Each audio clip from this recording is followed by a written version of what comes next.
کسی کے ساتھ ظلم کیا، کسی کے ساتھ زیادتی کی، کسی کو جو ہے وہ گالیاں نکالی، کسی کی زمین دبا دی، تو اللہ تبارک و تعالی فرشتوں کے سامنے یہ فرمائیں گے کہ اس کی جو نیکیاں ہیں وہ ان حقوق، جن کے حقوق غصب کیے ہیں، حقداروں کو ان کی نیکیاں دے دی جائیں۔ تو وہاں پر چونکہ دنیا کا سکہ چلتا نہیں ہے، پیسہ چلتا نہیں ہے،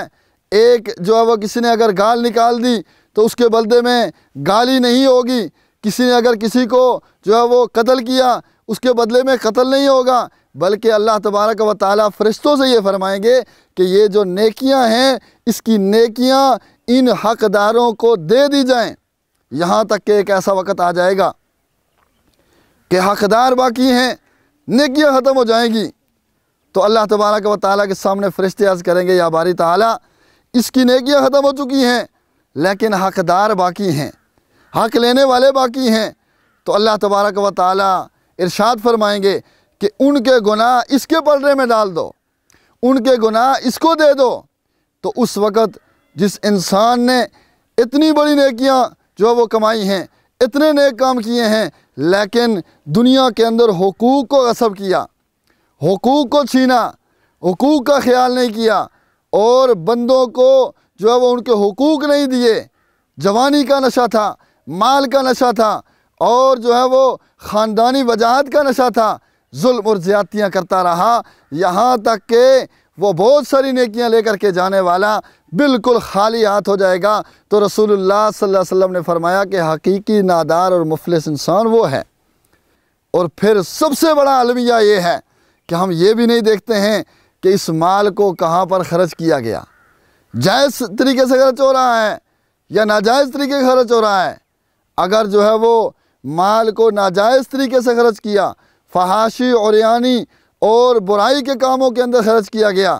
تو اللہ تبارک و تعالیٰ پھر اس وقت اللہ کی پکڑ سے نہیں بچ سکے گا، اور اللہ تبارک و تعالیٰ پوچھیں گے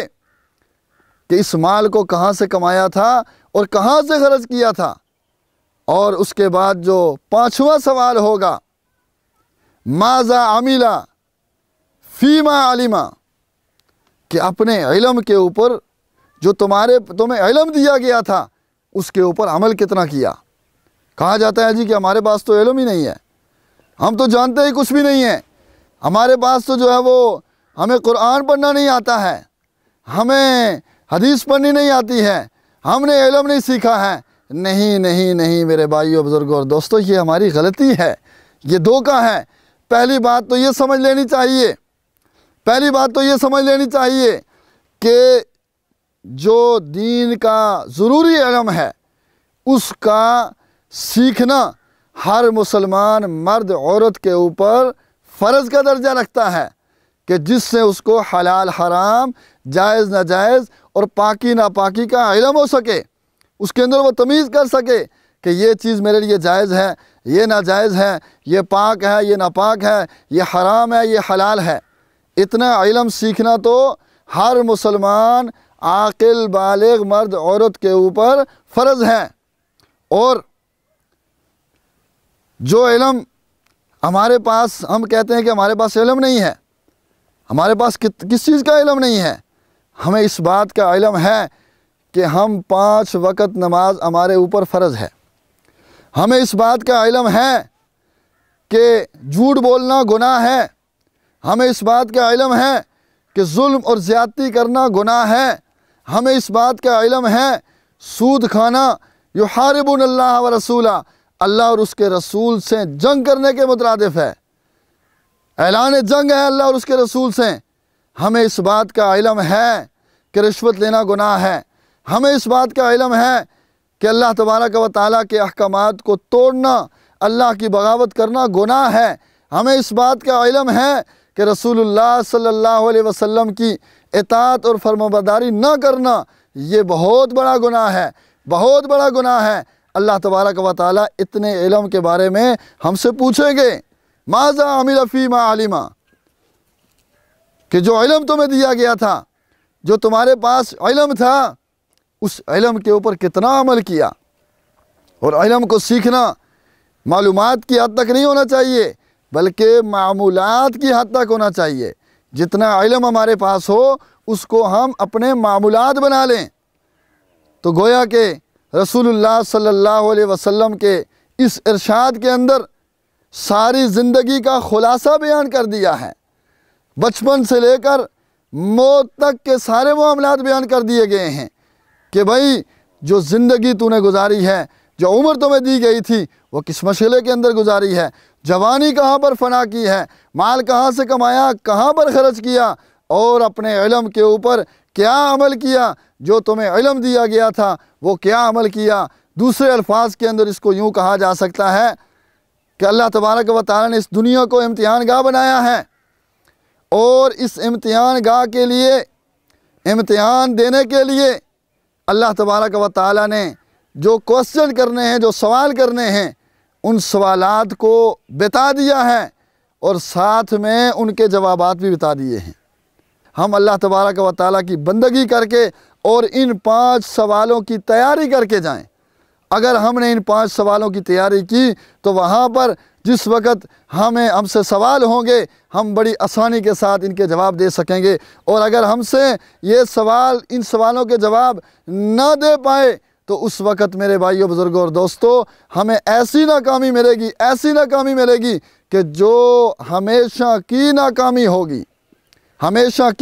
ہوگی۔ تو اللہ تبارک و تعالیٰ سے دعا ہے کہ اللہ تبارک و تعالیٰ ہمیں دنیا کے اندر جب تک ہم زندہ رہیں، اللہ تبارک و تعالیٰ ہمیں اپنی بندگی کرنے کی توفیق عطا فرمائے اور ان سوالوں کے جوابات دینے کی توفیق عطا فرمائے۔ وآخر دعوانا ان الحمد للہ رب العالمین۔